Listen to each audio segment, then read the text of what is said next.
Hey everybody, it is Brock coming at you with Hebron Church of Christ for the first edition of our new segment that we're calling Who's in the Kitchen? And today we have Miss Peggy Roberts with us, and we're in her kitchen. And Peggy, we appreciate you being willing to teach everyone how to make homemade biscuits. Well, you're welcome and welcome to our home. Now, I want to start by asking this. How does a person best eat one of Peggy Roberts' homemade biscuits? Well, my family usually chooses sausage and a biscuit, maybe some jelly on that, gravy and eggs. Then we all end up eating a buttered biscuit with either local honey, homemade syrup, strawberry jelly, apricot preserves, grape, golden eagle, or white syrup. So any way you want to eat it, it's going to be delicious. Hopefully, yeah. Now, I learned a secret from you when you made these biscuits for us one night when we were feeding the youth group at Hebron. I want you to tell everybody what an upside-down biscuit means. Well, an upside-down biscuit in our family is when you butter a biscuit, you take it off the plate, you butter it, and if it's buttered, you turn it upside down. So that way, the next person that comes along knows not to get this biscuit, to get another one. So an upside-down biscuit's already buttered, and really it's ready to go. It's ready to go. And put your favorite jelly, your local honey, your golden eagle, whatever you want to eat on it. Right. And you know, biscuits in the South, they go with breakfast, they go with lunch, supper, whatever meal you want to eat them with. Right. And they're just fantastic. And I know a lot of families these days, you buy the frozen biscuits, you buy the canned biscuits from the refrigerator. But Peggy is going to teach us how to make these so efficiently that if you practice it, you can get to a point where you can make a batch of biscuits in a matter of minutes, right? Well, I would say probably 5 minutes I can have biscuits in the oven. 5 minutes, homemade biscuits. Your family will love you for it. Now, tell us a little bit about what you're cooking in. You got this skillet full of sausage. I noticed this flat skillet here. Is this the skillet that you usually cook the biscuits on? It is. Okay. Yeah. So tell us a little bit about these. Is there any significance to these particular skillets, or? Oh, sure. We're very sentimental in our family, and the skillet and the 2 bakers here are family items. They're probably maybe over 100 years old. Wow. Of course, an iron skillet, you can't wear it out. And the secret to it is not putting it in the dishwasher. Right, yeah, okay. Because you just keep it greased good. Yeah, once you get it seasoned, which I've seasoned a couple of them, with oil or whatever grease you choose, and you just keep it, greased well. And these have been around for about 100 years, you say. Right. So they've seen a lot of biscuits in their day. Absolutely. And cooked a lot of meals. Now, you were mentioning in conversation earlier the significance to your biscuit cutters and the cloth that we're going to be preparing the biscuits on too, also. The cloth was my mother's. It's probably what they used to call a Guenner sack, which is fertilizer, or a flour sack. And I use it to make my biscuits on. This is my mother's biscuit cutter. You got find a sausage with a key on them, and you screwed it off, and it left a sharp top. So that's what she made her cut her biscuits out with. Wow. And it's probably, it's probably 65, 75 years old. Wow. And it wasn't big enough for my family. It makes this size biscuit. You got some pretty here. big boys in your family. I do. They need bigger biscuits. Yeah. And it makes this size biscuit. Okay. This right here is mine. It's newer, and it makes a bigger biscuit. Okay. All right. So there is so much sentiment and time and history and love that just resonates from these skillets.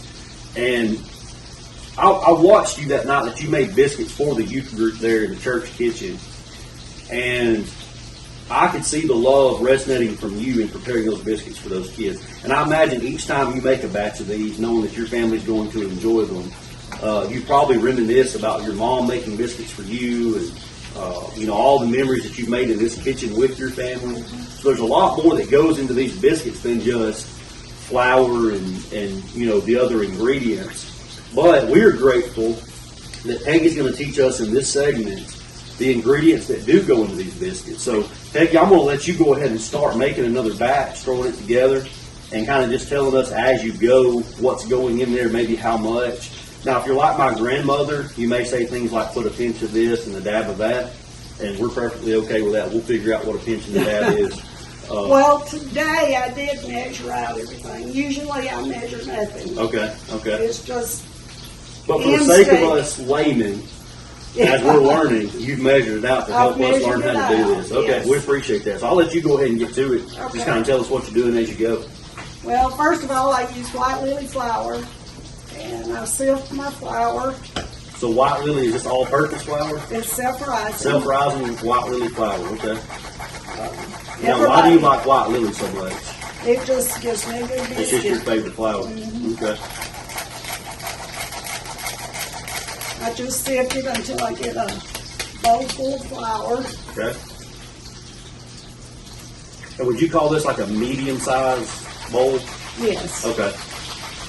Yes, when my whole family's here, You have to use a larger bowl? I use one about this tall, and I have to stir it because I can't do it all with my hands. I got you.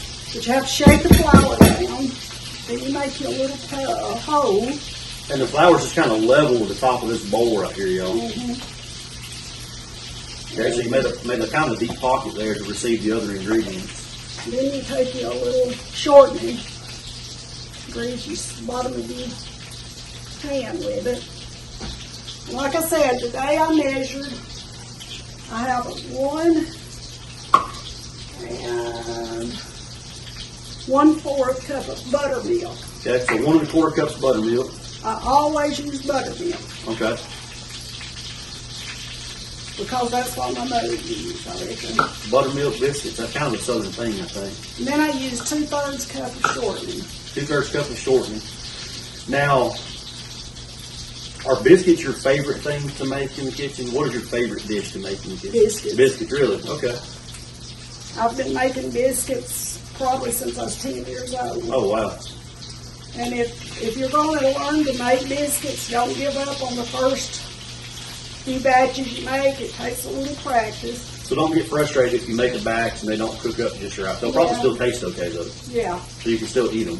If they're absolutely where you can eat them, you can do like Norman St. Martha Crawford did, just take them out and bury them in the garden. Okay, I got you. And start over. Yeah. And just do it until you get it right. Yeah. Okay. So we're on the way to having biscuits right here already. You're just kind of kneading this and massaging this, and there's a dough forming. I guess the milk and the shortening are drawing up the flour, It is. and it's just kind of forming as you knead it. And really the secret to making a biscuit is how thick you make your dough. And Okay. of course, after you've made them as long as I have, you can tell by the feel. So you did. I was going to ask you that. You know just by how it feels when it's thick enough and dense enough. Okay. When to turn it out. And So if you were to compare it to something, like if you're whipping egg whites, they say whip it till you have stiff peaks. If you were to compare it to something, what do you want? Do you want it to feel like Play-Doh? I mean, what do you want it to feel like to know that it's ready to go? well, I just want it to look like this right here. Okay. See All right. how it kind of So it does kind of separate, but it's kind of elastic. It kind of holds to itself, but it does Right. separate with a little pull. Okay. Right. And then you're just going to put your little flour out on your cloth and turn it out. And that's just going to keep it from sticking to the your cloth. Okay. Of course, you got to clean fingers off. Because you don't want to leave that behind. 'Cause there's almost a whole biscuit there in your hands. Well, and you can't knead it this way. If you've got all that on it, it'll just Oh, it'll just stick to your together. hands. Yeah, okay. So you do this, and then you're going to turn it over and get it to the thickness you want. The thicker your biscuit is how thick you leave your dough. Okay. So you got it out to about a 1/2 inch there, probably. Yeah. Okay. My family likes a thick biscuit. I Okay. like a thin one, so All right. So you make them thick. I make They like thick. it thick, you like it thin, so you compromise and just make it the way they like it. That's right. Right? Okay. You know, grandchildren are the most important. Well, and grandparents like to sacrifice for their grandkids. Right. So if that means a thicker biscuit, then you're willing to give up the thin biscuits to make them happy. Absolutely. Now, as many times as you've made biscuits for your husband Norman and your son Alan and your grandboys and Tabitha and Hope, do they still get excited over your biscuits? Yes, they do. Actually, Zane, who's still in the youth group at Hebron, for those who don't know, he gets excited talking about your biscuits. Really? So, yeah. Got what I was going to say. This is what I call a Johnny biscuit. Okay, so that's the leftover It's dough. just the leftover dough. And that made a pretty big biscuit. Filled up the middle there. Now, does it help them rise if they touch each other? Or No. does it really make a difference? Okay. Really doesn't make a difference. Okay. So this is ready to go into the oven. We have a batch of the finished product right here that are absolutely beautiful, and I'm sure they're going to be delicious. So your oven is set at what? 500 degrees. 500 degrees, so a pretty hot oven.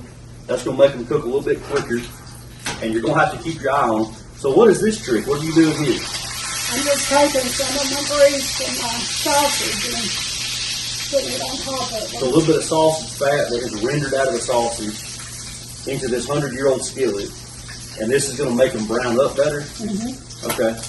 So this grease that's on top of them, and it's going to make them taste good too.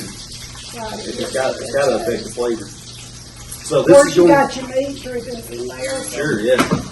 And this is also good to leave those sausage drippings in here if you're going to cook some eggs in there as well, I'll make some gravy. or some gravy.